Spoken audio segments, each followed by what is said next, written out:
Well, fuck me and my tribe of children, I guess. Hello, Internet. My name's Anna. Welcome to my channel. I'm sure you're asking yourselves, what is this all about? What am I doing here? And in its simplest terms, it is a completely out of touch human being commenting on pop culture trends. So each week, at the end of the week, usually Sunday, I'm going to recap the most popular things, or honestly probably just the things that I found the most interesting that happened within the week in things such as film, television, music, and lifestyle. And by lifestyle, I mean like celebrity relationships, celebrity lives, and things like that. Daphne Ray Case, if you don't stop licking this fucking floor, I swear to God. All right. I want to start each episode with a term of the week. That's just going to be modern terminology or modern slang that I didn't know until recently. This week's term is going to be GOAT. I know that term's been around for a few years now, and I shit you not, did not learn what it meant until 2 days ago. And honestly, it should have just been very apparent because it means greatest of all time. It's right there. Millennials are pretty to the fucking point. Unlike the 90s where they were like, get that cheddar, and that meant money, which has zero correlation, GOAT actually makes sense.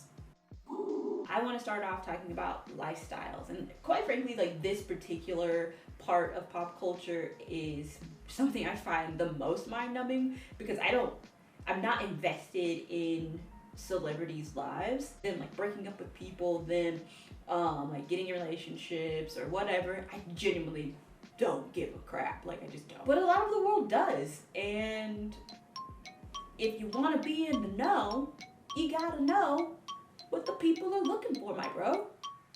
Yeah. This week's lifestyle topic is going to be the reuniting of Brad Pitt and Jennifer Aniston at the SAG Awards. The internet damn near blew up because this woman, I shit you not, touched this man's stomach as she was passing him.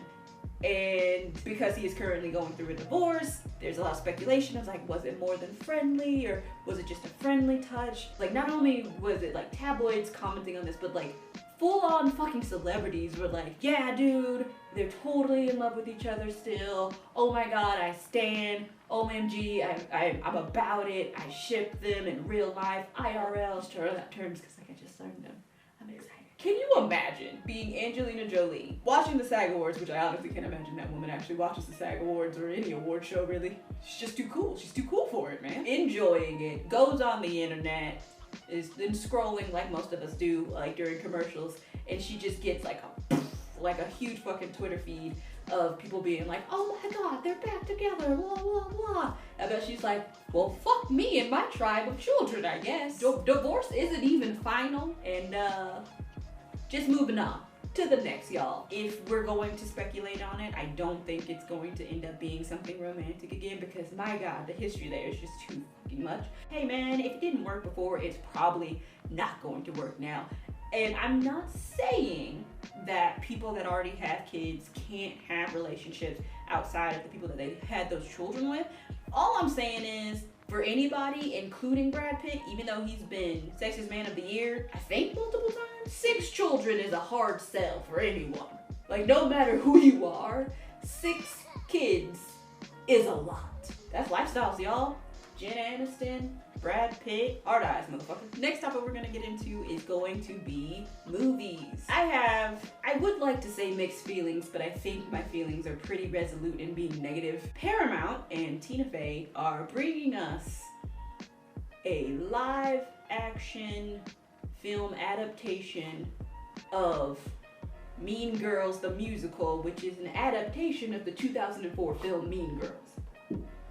Yeah, it's one of those situations where it begs the question, who the fuck asked for this? Who was in a room and was like, you know what the people want, bro? You know that thing you already adapted and literally just came out less than 2 years ago? They need an adaptation. They need Mean Girls, but I need them singing in between these scenes, my dude.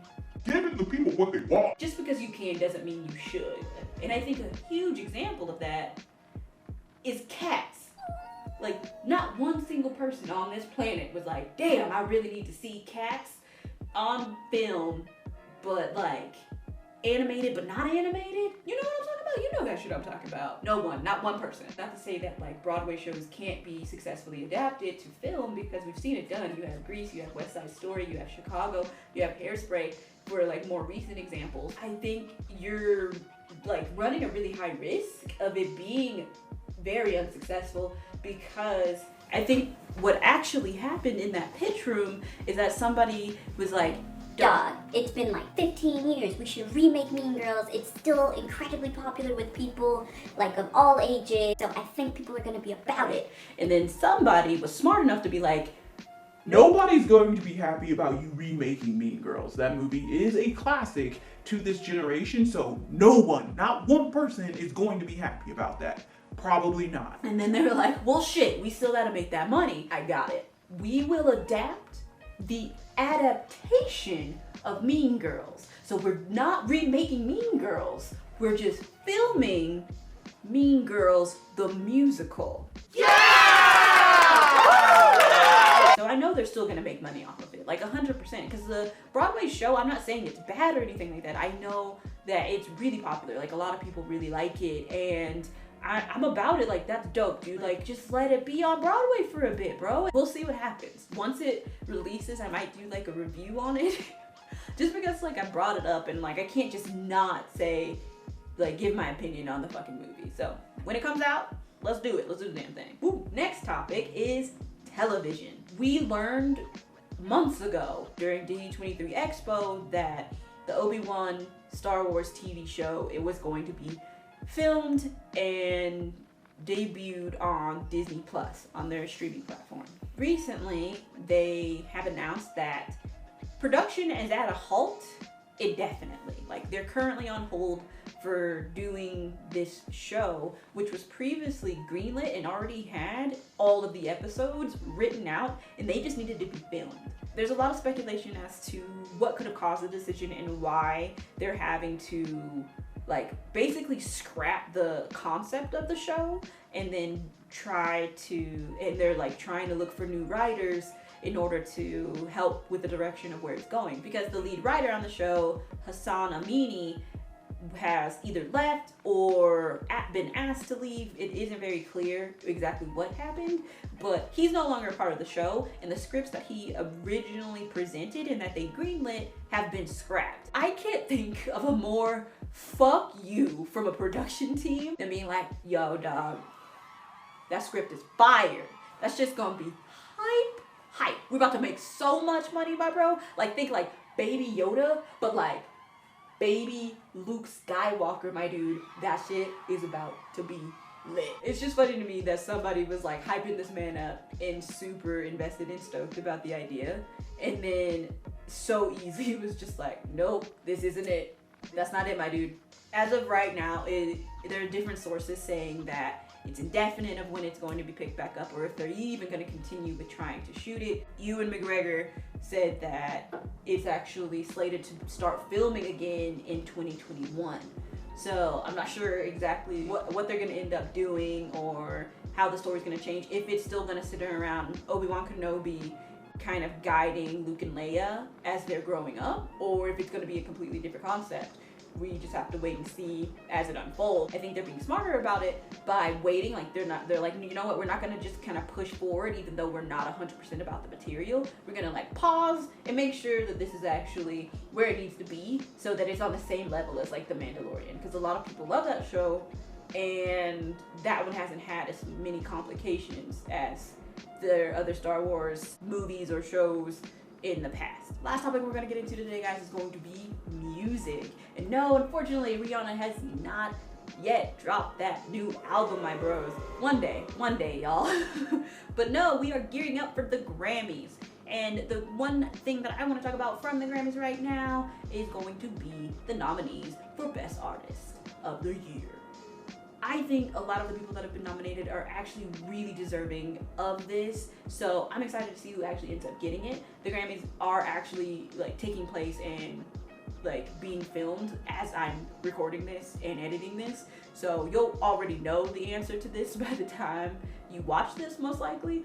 But these are the nominees for Best New Artist: Billie Eilish, Black Pumas, Lil Nas X, Lizzo, Maggie Rogers, Rosalia, Tank and the Bangas, and Yola. I think all of these artists are not only making like influential or like honestly just dope ass music, they're also like doing things that you haven't really heard of. Like they're kind of genre bending or changing like what it looks like to be someone from the genre that they are like representing. So you have like Lil Nas X.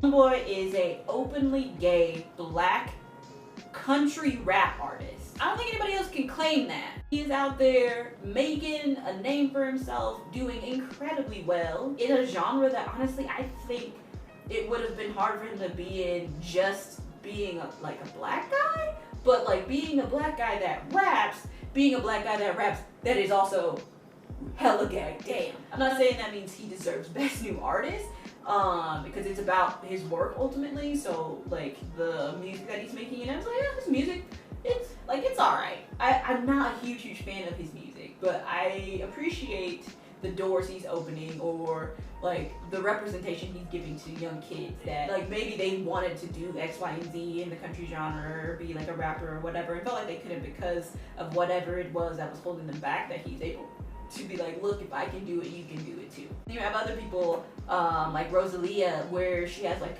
a flamenco background, and homegirl is collaborating with like hip-hop artists and like electronic like DJs and like producers and things like that, and so she's also like kind of redefining what it means to be within her genre and to like collab or feature on these songs that you just wouldn't assume she would be a part of. There's some artists that I have like been fucking with from jump, bro, and that's Tank and the Bangas and Maggie Rogers.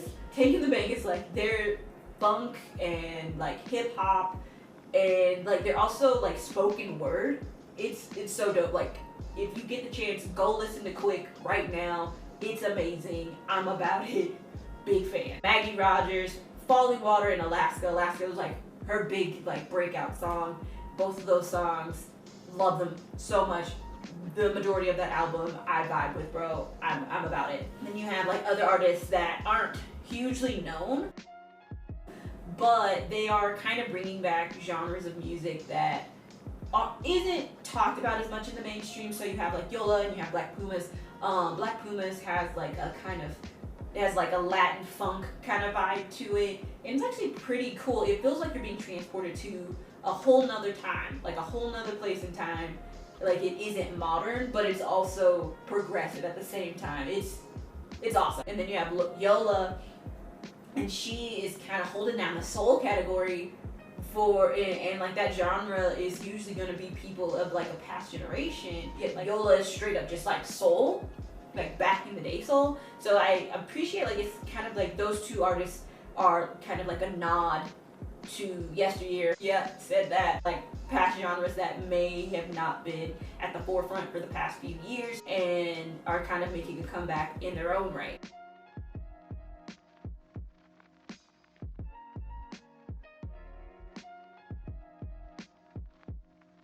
And then you have Billie Eilish, who I think is doing a good job on the same level as like Lil Nas X, of like being representation for these people that feel like they aren't being heard or aren't being seen or don't think that they can do the same thing that they're doing because they didn't see themselves in previous artists. Billie Eilish is like one artist that wants her work to speak for itself instead of her like having to sell it with her like body, I guess. And I respect that. Girl, do you. Get out there, wear your baggy jeans, live your dreams, sing your songs, have your videos that make the paranoid Christians go nuts and make videos about how you're most likely the Antichrist. If you get it, I'm excited. I hope there's like a shit ton of videos of people that are talking about how she is trying to convert children over to the devil. Woo! And those are the categories, my guys. I want to leave you with some parting words. This is just something for you to think on during the week until we meet again. Bonafide stallion. You ain't in no stable. No, you stay on the run. Ain't on the side, you're number one. Yeah, every time I come around, you get it done. Let that sink in. That's it from me, y'all. This has been a time. Come back next week for more of whatever this is.